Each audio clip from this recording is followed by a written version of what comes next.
Hey guys, what's going on? Happy Memorial Day to you guys. It does not feel like Monday, but it is nonetheless. And I'm out trying to get some mung beans put in the ground as a cash crop. And it's going slowly, but boy howdy is this ground some tough ground. It is definitely part of the reason why I chose to go with mung beans, is because of the cover crop that we put in last fall. But the only thing that really did much was the peas and the veg, especially the peas. And so my thinking is that I'm going to be better off using a larger seeded plant as opposed to something like a milo or a corn, because they're going to have more energy and they can handle, hopefully, the tougher environment better. Ideally, honestly, the best crop that could have gone out in here would probably either be sunflowers or sun hemp. Now, sunflowers obviously could do a cash crop of. Sun hemp, that'd have to be a straight cover crop. But I'm telling you, that would be, in all reality, that would probably, sun hemp, in my experience, would probably do best on this ground over anything else that we can do. But I'm not going to do that, so yeah, there it is. So let me flip the camera around real quick. So bear with me, I'm trying to watch the drill and film and all at the same time, and yeah, so bear with me on the footage quality. But you'll see a lot of cheatgrass out here. But you get into these lower spots, probably historically, a lot of soil erosion probably occurred in these spots. And we just had an excellent stand of peas, winter peas. Decent stand of veg, but really the winter peas really shine. Of course, there's more winter peas than veg, so that would be part of it. They're not exactly completely dead, but when I get out and mess with them, they're very brittle. I sprayed it with Roundup here just over a week ago. So they're working on dying. But yeah, this is, picked up this field last summer with an opportunity to manage it. The only caveat is trying to provide food habitat for the hunters. So wildlife habitat, deer plot. So the plan is to hopefully get these mung beans off by the beginning of September sometime, and then follow them with some sort of cover crop. Probably going to be rye, mostly. It'll either be rye or wheat. I don't know yet. I kind of like to get a cash crop off of it in the spring, and then either just seed a strict cover crop, or maybe go in with something like either double crop milo behind it, or sunflowers is kind of what I'm thinking. I kind of like the idea of sunflowers simply because they're going to have a big taproot open up the soil, and I could grow other stuff with the sunflowers, but we'll see. So I'm not exactly, my mind is definitely not made up on that. We definitely got plenty of time, but I already drilled the 10 acres over here to the east. That is a better quality field. This here is 20 acres, a lot of terraces, big terraces too. In all reality, it probably should have never been broke out, but here it is. So we'll see what we figure out. I'm really hoping that we can get a decent crop of mung beans off of this, and that it kind of conditions the soil. That is one observation I had on the feedlots ground behind the soybeans drilling last fall, was how soft that ground was. I mean, it was just almost like powdery on top, which you don't entirely want, but at the same time, if we could follow something like that with a cover crop, get it established, catch a decent rain in the fall, I think it'd do this ground a lot of good. So yeah, we'll see. Definitely learning experience with the mung beans. So if all else were to fail, like I said, I am planning on taking them as a cash crop for seed. But if all else were to fail, if this was to get weedy or something, or get grasses really coming up in it, well, I have a feeling hay is still going to be worth quite a bit of money. So all else were to fail, still have a hay crop. So we'll see what we figure out. Just to give you a bit of idea of the lay of the field.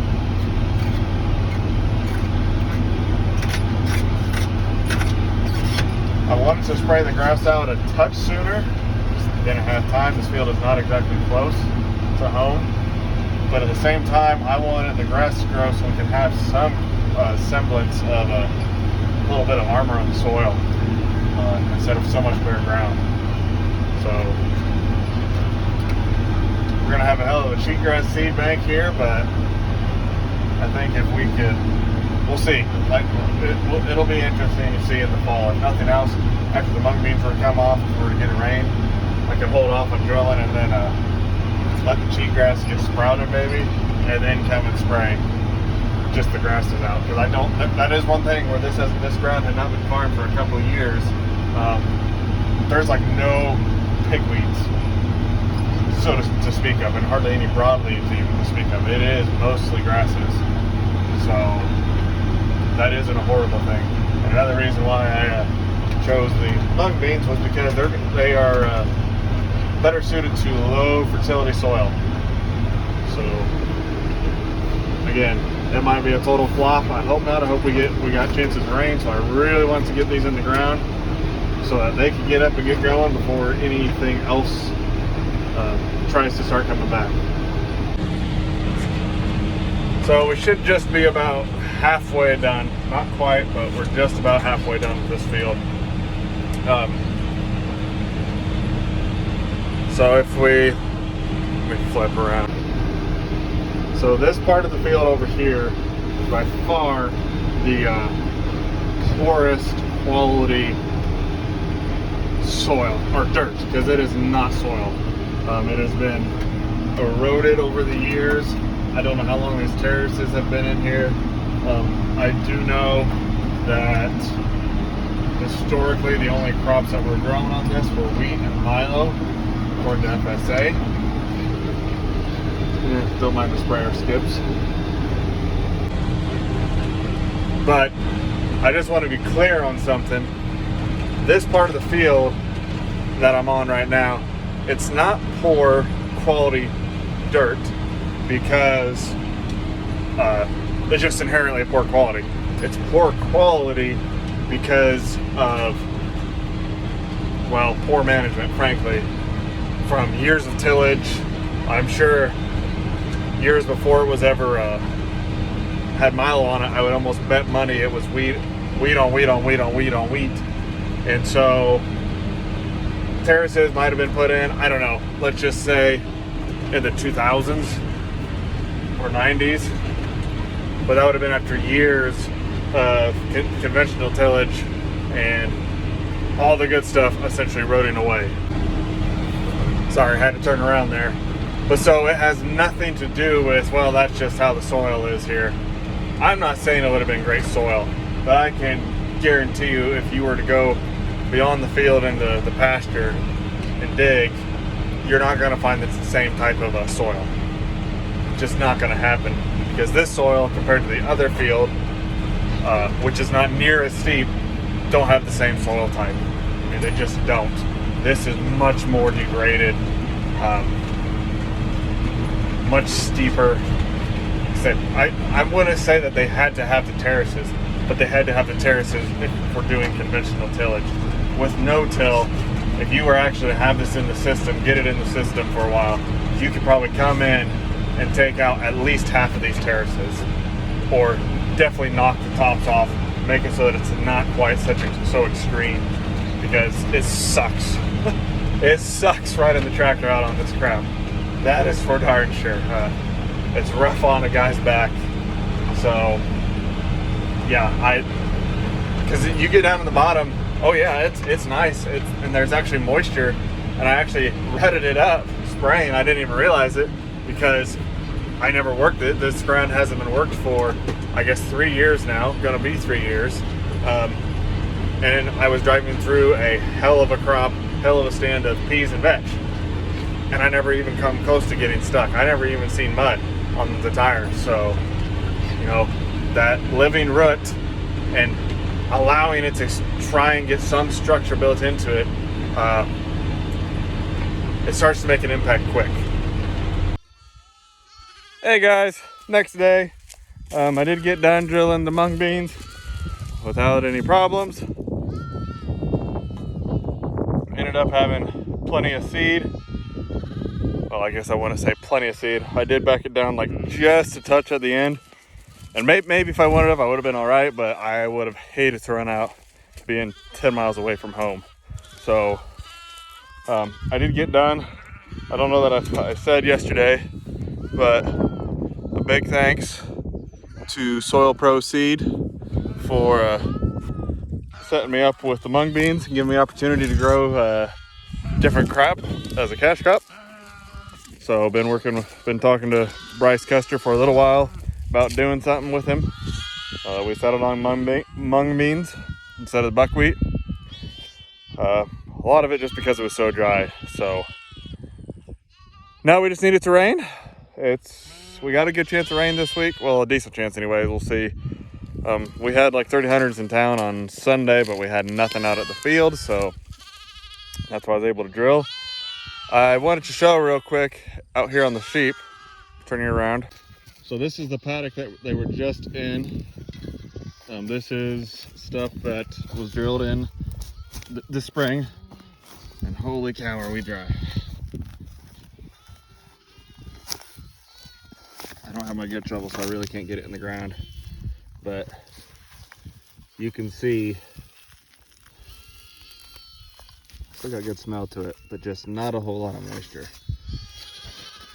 But I'm gonna leave one paddock basically left ungrazed, and I'm gonna come back over to here where it would have been grazing a little over a month ago, probably about 40 days, without looking too detailed.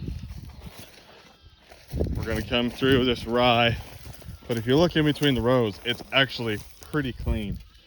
I mean, we're starting to get some grasses coming up and some bindweed, but that's okay because the sheep are gonna come through, I hope, and clean it up. And what I'm hoping that they do is leave as much of this rye alone as possible. That's really what I'm hoping. I'm gonna give them bigger paddocks because what I'm hoping to do, see there's some bindweed. So I'm hoping they're gonna leave a lot of that alone, a lot of the rye alone, so that one, we have residue left, and two, I want this stuff to volunteer this fall. I want to get as much viable seed out of this crop to have it volunteer this fall as possible. But we'll see. A little bit of residue here so I know I can do this without breaking the shovel.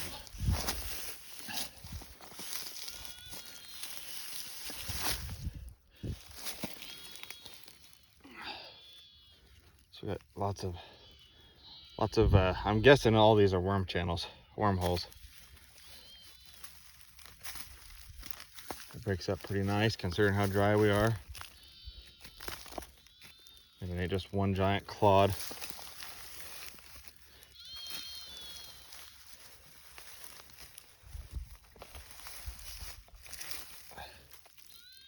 It still smells good. So yeah, I mean, obviously I didn't get anywhere close to all the roots, but I don't, like I said, I don't have my good shovel. So yeah, we'll see. That is my hope, my ultimate goal overall is to get some volunteer out of this. But this field is really pretty darn clean. I mean, I could almost, if I had enough land, or if we were taking them someplace else, we had someplace else to go with the sheep right now, I would honestly halfway consider leaving this, letting it ripen and combine the rye. I mean, it is pretty darn clean, and it's pretty, I mean, it might only yield 10-20 bushels, but I mean, probably only 10-15 in all reality, because it gets pretty thin in some spots. But for being grazed once already, it looks pretty darn good in my opinion, which ain't worth a whole lot. So So I will go ahead and get chores finished up, but yeah, that's what we got going on. We got some other stuff to get drilled here whenever we get a chance. That is one thing, you know, my wife is very patient with me. She had call this weekend. She got home on Monday. I went to work. Went home for an hour, ate lunch, and I had to go back up the field and get stuff done. So you do it when you can, which unfortunately that generally means interfering with family time. So had a fly on me. So appreciate the people in my life who are patient with me for pursuing a dream, for trying to pursue my dream. It's not easy. There's lots of challenges, and it takes patience and perseverance. So, Jessica, if you see this, thank you for putting up with my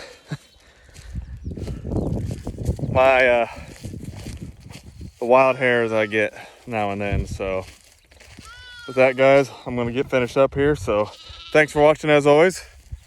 Leave a question, leave a comment, hit that like button, and we will see you on down the road.